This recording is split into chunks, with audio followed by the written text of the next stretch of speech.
नेपाली सरकारी कर्मचारी। पासपोर्टको काम कति नम्बर कोठामा हुन्छ? 3 नम्बर 8 नम्बर हो। यस्तै हुनुपर्छ। कस्टमरलाई केही थाहा नहोस् के काम कति नम्बर कोठामा हुन्छ। बिचारा कुदै गरोस् तर बन्दै थाहा हुनु भएन नि फेरि। सर कुन यस्तो चुतिया हुन्छ नि कस्टमर। हामीभन्दा चुतिया कोही हुन्छ अर्को? सर एउटा दुइटा भेटिहालिन्छ क्या, कम त बाठ हुँदैन, दिमाग खराब गरिदिन्छ मेरो। के गर्नु? त्यत्रो सेक्युरिटी छ त्यसको के काम हो?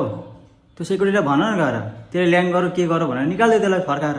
सर त्यो केही काम छ, मान्छे 24 घन्टा सुतिरहेको हुन्छ, के गर्नु? अनि त्यत्रो सर्भर डाउन गर्ने अप्सन छैन? त्यहाँ केही समस्या हुन्छ सर्भर डाउन गरिदेऊ।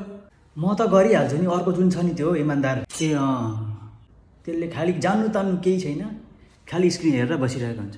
ए त्यो त मैले नि सिकाएको हो।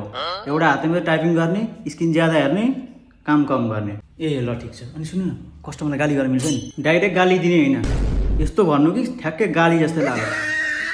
बुझ्यौ नि?